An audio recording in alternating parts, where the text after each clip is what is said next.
The million dollar question: how do entrepreneurs transition from self-employed to owning a business that turns a profit? My name is Chris Waters, and this podcast has the million dollar answer. Welcome to CEO Secrets. Hey guys, it's your host, Chris Waters, the CEO Secrets. I'm excited to have a guest on today, a powerhouse in the real estate industry based out of Denver, Colorado. I hope we get into his story about growing up and his time in the U.S. Army. Brendan Bartic, welcome to the show. Thanks for having me, Chris. Brendan, so you've sold over $1 billion in real estate. That's a lot of homes. And you did all that as a producing agent, not as a team, but out there hustling. Yeah, that's correct. Yeah. So that was myself. And over the years, it ended up, one assistant, two assistants, three assistants. And then from there started to make that transition to building a team. And now I have a 24-person team, a brokerage of about 250 agents, and then a real estate coaching company that we help agents hopefully do the same thing. Yeah, and it's not like you grew up with a silver spoon. You started working for a top producer at $8 an hour and had a pretty rough upbringing. I mean, nothing was handed to you. Tell the audience a little bit more about that, just to give them a sense of context that anything is possible with willpower. It is. Anything is possible. That's right, Chris. And so, I grew up in the social service system. I was unable to go back to my home from the age of 11 due to abuse and alcohol. And my parents just weren't a stable place for me to be. So went into the social service system when I was 11, emancipated when I was 17, got my GED, went into the United States Army. And when I got out of the Army, I started working for a private contractor called Halliburton. And I was in a weird way doing property management for that company. So when I finished working that contract, I thought property management would be the way to go. I went to real estate school, and the instructor said, "You talk way too much to be in property management." So he advised me I should go into regular real estate. And I started working for my mentor at the time for $8 an hour. And she was a killer, still is an amazing agent that was a Mike Ferry trained agent. So she was very, cold call, expireds, wouldn't leave the house without a signature type of go-getter. And I learned everything I could from her. Was an agent. I was an assistant to her for about a year and a half. Then was an agent on her team, then started on my own, and then started my team years later. What was the driver for you? Like, what is it? I mean, what pushes you? I think it was two things. It's a great question, Chris. I think it was really the difference for me was even being in the Army, I thought I was going to be a security guard. Like I didn't have a big future. It wasn't like I woke up and I was like, I'm going to take over the world. Why I think real estate is so powerful is once I started working for Susan, my mentor at the time, I saw what she was doing and I saw how much fun she was having, how much money she was making, and how many doors it opened. And she also was a very, very philanthropy-driven person. She was helping out so many different people, whether it was her family members. And I said, wow, if I can learn what this amazing woman's doing, and I can sell, she was doing probably $1.5 million in GCI. So she's making $1.5 million a year by herself with one assistant. I go, if she can do that, then I can do it. Because once I was around her enough, I realized it wasn't a degree that got you there. It wasn't, this magic wand. It was a formula. All of real estate just comes down to a formula. And she knew if she had X amount of conversations about real estate with the right people, with the right scripts, with the right listing presentation, then she could go out and do a ton of business and have life-changing money. So now you're at this point where you've got a very successful team, very successful brokerage, coaching business. I mean, what's next for you? Yeah, no, it's a great question. So our goal is to be the first 1,000 family served team in the state of Colorado. So that's one of our big goals. And to do that, we know that we have to have 80 talented agents as part of our organization. Our team is designed around helping each agent, become a net millionaire in 5 years or less. And so we have a formula and a program that we do with each agent that joins our organization to make sure that they're on that path, because someone explained that path to me. So we focus a lot on wealth building. We focus a lot on just understanding money. I think, big thing, Chris, that I'm sure you're aware of is most people just, there is no real college degree that says, here's how you build wealth if you aren't a lawyer, doctor, or a stockbroker. And I think people don't realize that it's just a formula. And if you learn that formula and you practice it and talk about it with enough people on a weekly, daily, and monthly basis, you'll get there. How many deals is your team doing, and how many deals is your brokerage with 200 plus people doing? Yeah. So our team does about 350. We do about 130 to 150 million in sales volume. The brokerage last year, I think I want to say about 2,900 closed transactions.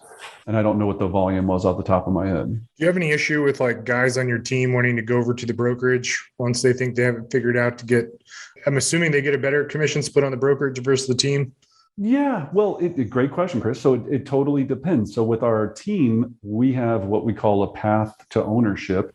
So if you're a member on our team, if you're doing one deal a month after your training period, one deal at least minimum a month, you get to stay. If you're averaging 2 to 3 transactions, we provide you a full-time showing assistant. When you're at 3 to 5 transactions, we provide you half an assistant, meaning we not a human being, but pay for half of an assistant.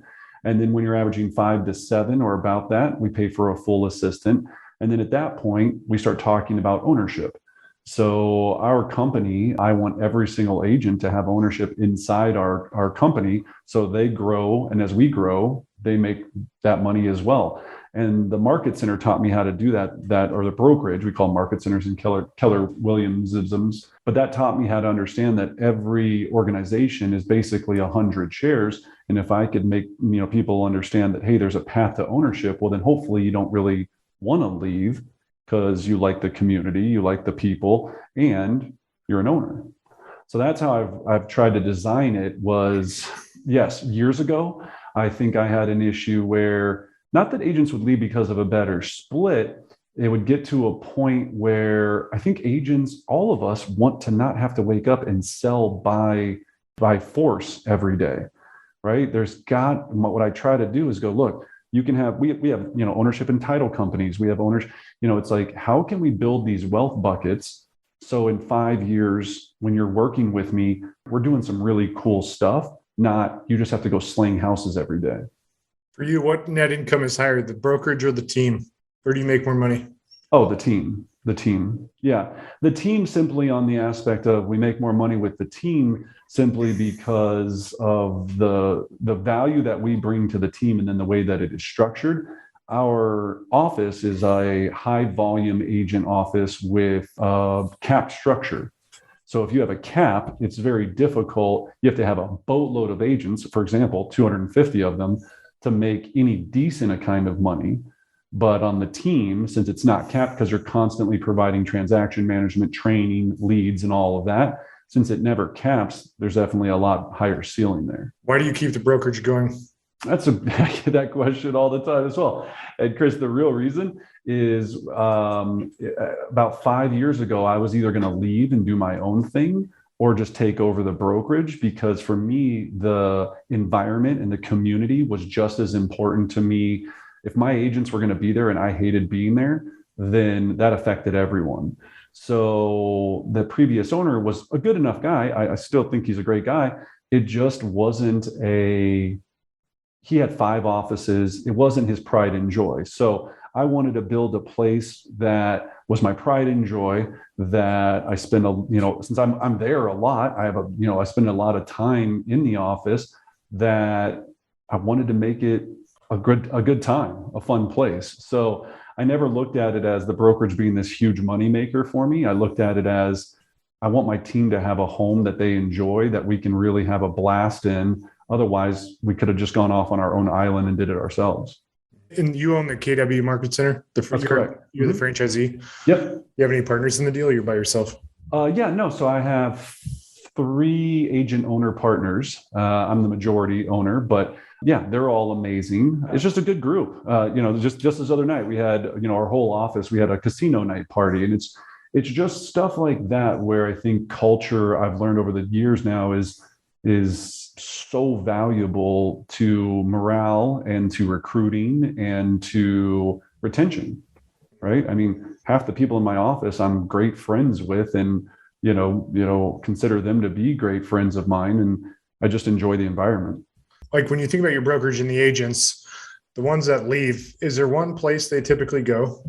Well, yeah, for us, it's one of two ways. They either go to the bottom barrel cheapest, which in our market center is probably like a HomeSmart or we have like a company here called Metro Brokers. So basically they just go and pay $450 a transaction, get nothing, and they do 9 or 10 deals a year there. Or they go to the ultra boutique and go to a very higher split structure where basically they think everything on earth is going to be taken care of for them. So that's usually what we see, is usually high-end boutique or do every transaction for $1. Is KW going to be going public soon? Yeah, I don't know soon. I mean, from what the estimate is, I would say they're probably a year and a half out from doing that. But yeah, Gary Keller, his plan with that is, hey, to be able to play in this world, we're going to need enough capital to be able to do things that we need to do to insulate the agents from the Zillows, the Home Lights, the organizations out there that are making moves to try to make the individual agent inconsequential.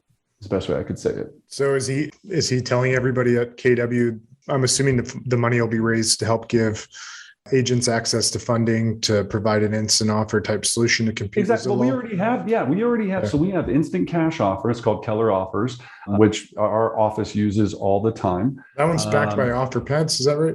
Yep. So yeah. Some of it's privately backed, some of it's, yeah. So exactly.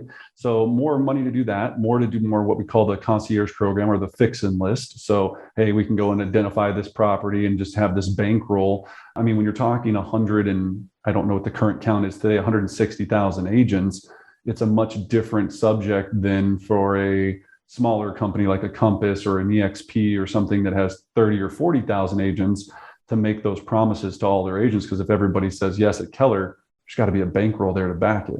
So you're exactly right. Yeah, to raise funds for those types of programs. Speaking of iBuyers, are your agents giving you feedback that the iBuyer offers are coming in, netting sellers more money than if they hired a traditional agent? Yes. Oh, yeah. Yeah. I mean, especially in our market, I mean, we're seeing offers that sometimes, not all the time. I mean, again, it's just like everything else, that are blowing our minds of going, how are they possibly doing this? And how is there any financial benefit to them in it?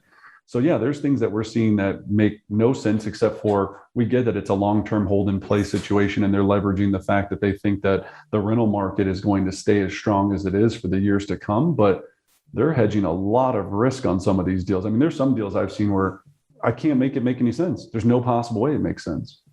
So your agents tell the consumer to accept the iBuyer offer? And then depending upon, actually sometimes absolutely, because our agents are very honest in going, hey, look, our goal is to net you the most money possible. I'm not going to sit here and take on a listing and lie to you and have it sit on the market when it's not going to sell. If they're willing, able, and ready to make you this type of offer, I would jump on it. Do you have any opinion of the acquisition of Showing Time by Zillow?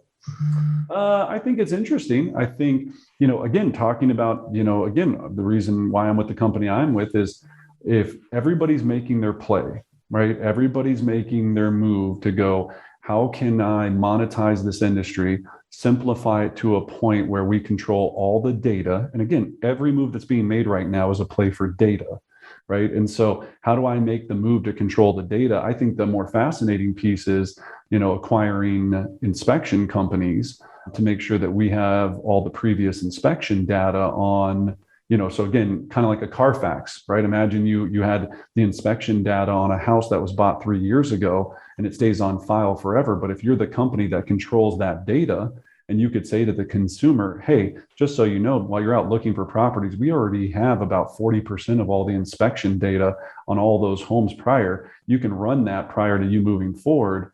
I think that's the more interesting play than Showing Time. So Zillow acquired the deal between Showing Time and Zillow.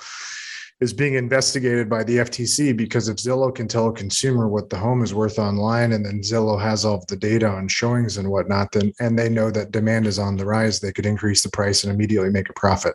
That's exactly right. So Yes. do you think this deal will get blocked, this acquisition of Showing Time, or do you think it'll play out? Again, from what I can see, it's going to play out. I mean, I don't know enough So about.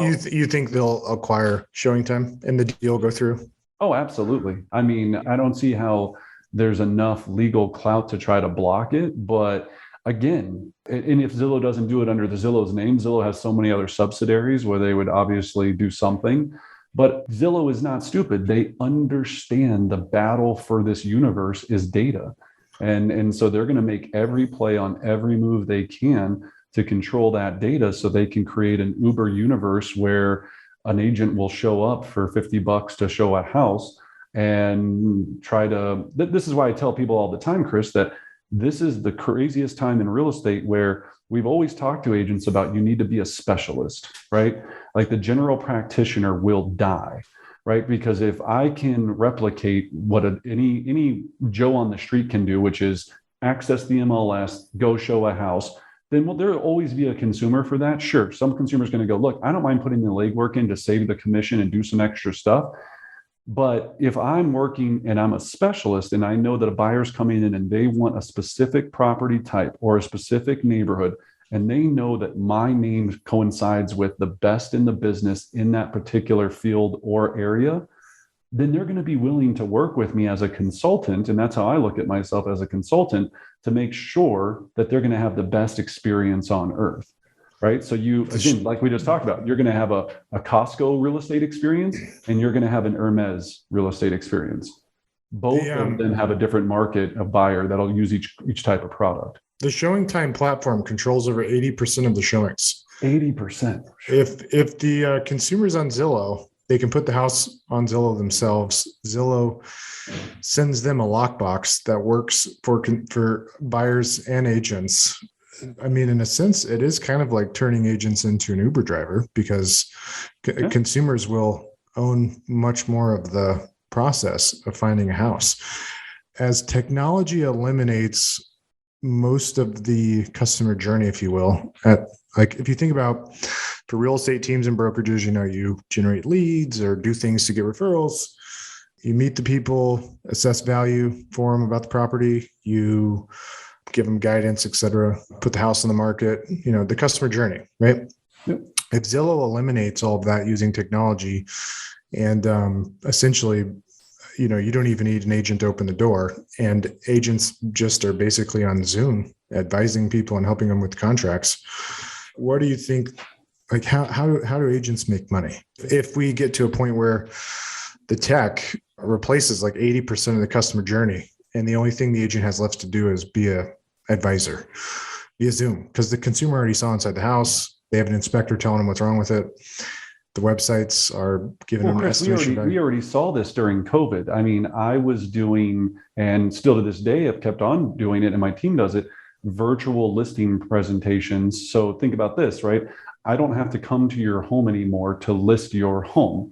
Ahead of time, you're either going to, and in the future, I'm sure even this, I either drop off or mail an iPad to you if you're not comfortable enough using it, or some form of the device where you can FaceTime with me, show me your property, do a tour. I educate you through the process. I'm going to do an analysis of value on it.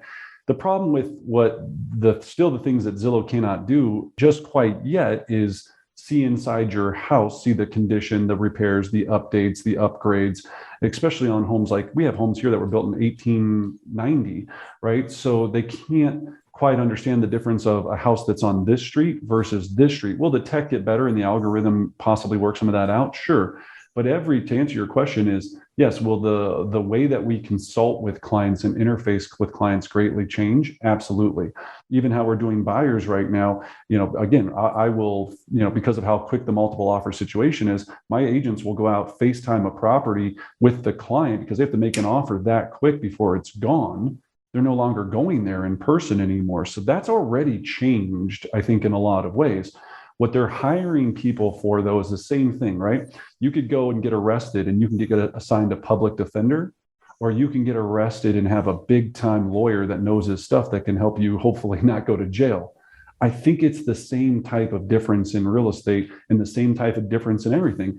You're going to have specialized consultants that really know their stuff that you're going to want to work with, that are going to be the premier agents. And then you're going to have taxi cab drivers that do all the rest.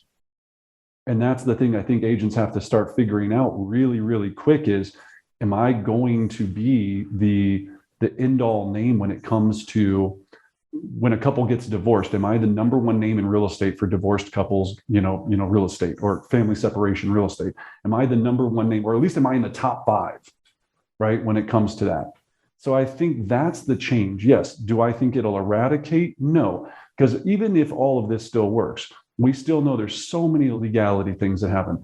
I mean, even on the luxury homes I sell, Chris, they're agent a company. I don't think a seller is going to ever give a code to somebody randomly through Zillow, even if they took a 15-page background check on them and allow them access to their $3.5 million property where they have gosh knows how much in our items of value and all of this stuff.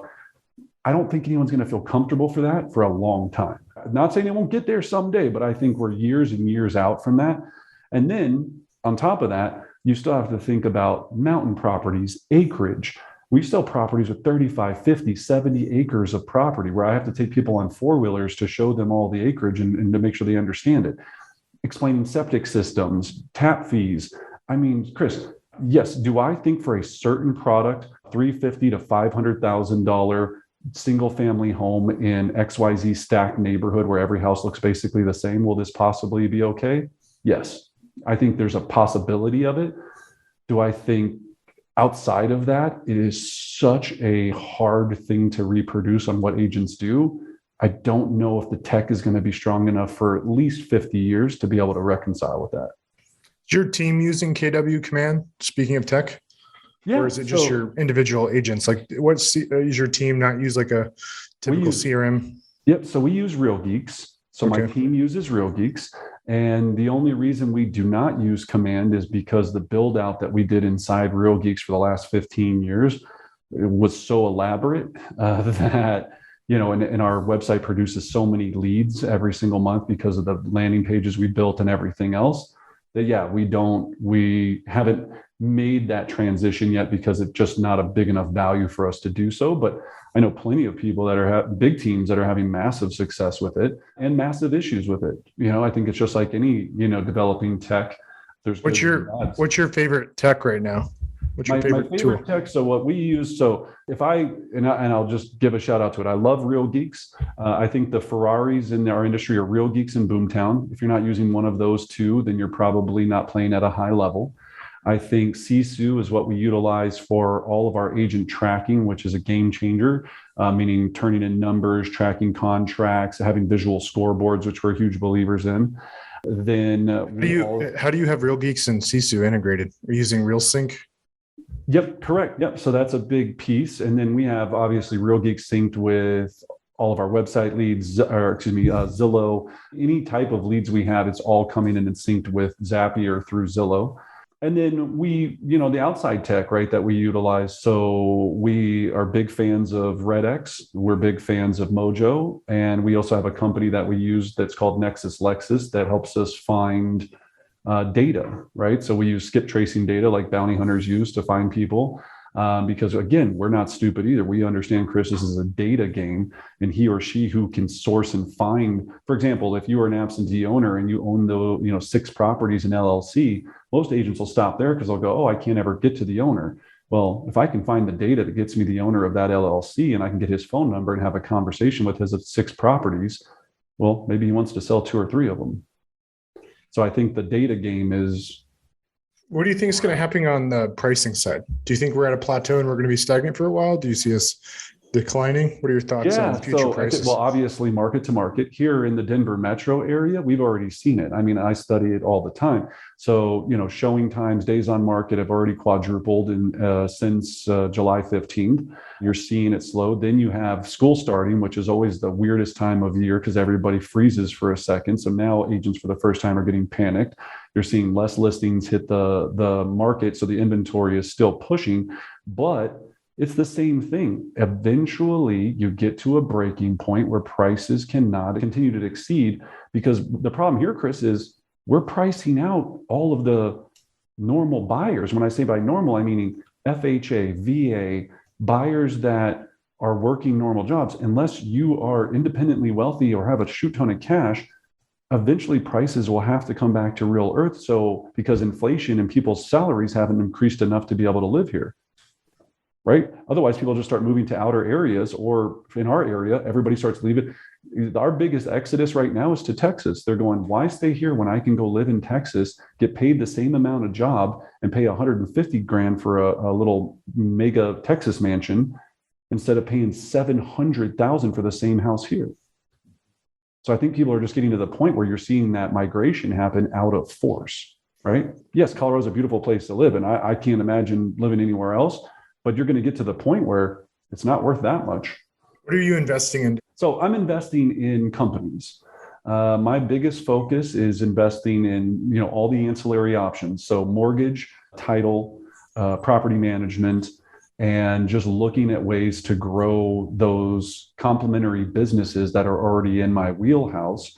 So yeah, every dollar I would tell. Are you getting an operating partner that runs the show and then you're putting up half the capital and then helping, influence clients to work with them? Is that kind of the deal? That's exactly right. Yep. Yeah. Fastest way I've ever heard it explained, but yes, exactly so. Cool. Well, so I want to finish the show off with maybe if you could just ponder for a quick moment on what you think the greatest secret has been to you building your business and getting to the point you're at today. What is that one thing that if somebody could hold on to that, they could potentially follow in your footsteps? Yeah, well, Chris, so I believe in the book, and I believe in a formula called the 4 disciplines of execution. And the 4 disciplines of execution have helped me build every business and everything I've done since day one, where it is, you have to first, most people don't identify, we call it a swag, your seriously wild, audacious goal. You might have heard BHAG, big, hairy, audacious goal. I think in the book, they call it the WIG, your wildly imaginable goal. First of all, most people, Chris, have no idea what they want, and they're not clear on it. So you have to establish what you want. Then the second discipline is you have to focus on the driving forces. And I picked 2 that are going to know that if you do these 2 activities, that you're going to make sure that everything else lines up. So in real estate for us, we focus on 2 major activities. One, we know if we put a certain amount of people into our database and process them, meaning nurture them with our system, then for every 29 people we put in our system, we close a transaction. So all we have to know is that metrics. We've tested this for years. It's ranged from 27 to about 35. But I know every time we put 29 new people and put them on our nurture system, we close a deal. So if I do that activity, then the rest of the deals in the formula will line up. Right? Now, then people go, why can't you just sell 20,000 houses? Well, Chris, as you know, then you get into the problem of hiring talent, right? And then that becomes a whole nother issue of organizing, managing, having people, and people are getting pregnant, moving, leaving, coming, going. So then it becomes a people management problem. But back to discipline. So discipline 1, identify what you want. Discipline 2, make sure you know the key activities that you have to do to accomplish it. My favorite discipline, number 3, have visual scoreboards. Right? We are the most visual team on earth. We have so much fun, contests, scoreboards, whiteboards. Everybody knows what's going on. So it's in front of your face all the time. And then number 4, build a cadence of success, meaning what I call a calendar of success. So does your calendar produce the activities from 1, 2, and 3 that are going to lead you to accomplishing that seriously wild, audacious goal? So another word for it is just reverse engineering. I just try to take what I want or what I want to accomplish, reverse engineer what has to happen to get there, keep it highly visual, and then let nothing in my calendar screw me up. Love it, man. That's some gold right there. That's it. That's If anybody's listening, go get the book, Four Disciplines of Execution. You will love it. Hey, Brennan, this has been great, man. I enjoyed playing devil's advocate with you. No problem. You know, I don't swing anybody's flag. You know, I'm not with Remax or any big name brokerage. So, you know, all good questions. This was like hardball. I thought I was on like that hardball show. It was like, that was great. Normally people are like, so, you know, easy softballs. This was fun because this is what we should be talking about, Chris, is preparing for the Armageddon of real estate, right? I love you know what's fascinating. I always used to say that they would need robots to walk through the houses, but now there's, you know, first off, I mean, Zillow has like professional photos of like every house thanks to us, the realtors. Sure. Yep. And there's software out there that actually can, you know, look at the photo and incorporate it into their algorithm to measure upgrades. And so it's fascinating what you can do with rendering software now that like analyzes photographs. And then, you know, regarding externalities, like what do you back up to? Like if you're backing up to a green belt or are you backing up to commercial, a lot of these externalities are being recorded by the brokerages that are backing Zillow offers and feeding all the machine learning. Exactly. And like I said, the inspections, I mean, think about it. How many inspections are recorded now on every house, right? So it's insane. And if you see some inspections, I mean, you're talking full on photo reports, every piece, roof, this, that, and the other. So you're exactly right. I think that's why the war cry has to be, you have to become a specialist in something. The general practitioner will be eaten alive. Yeah. That's it. Brennan, thanks so much for being on the show. Guys, if you're listening to this and you're looking for coaching in the real estate industry, go check out BrendanBartic.com. Did I pronounce that right? Yeah. Brendan Bartic. So BrendanBartic.com. Our free script book's on there. All of our coaching products. We have live events that are coming up as long as COVID, you know, stays away for a little bit, hopefully. Yeah. But check out our live events, check out our modules, or become part of our coaching community. But we just want to help agents become elite. That's it. All right, man. Thanks for being on the show. For you guys listening, be sure to hit that subscribe button and tune in next time. Bye, everybody. Thanks, Chris.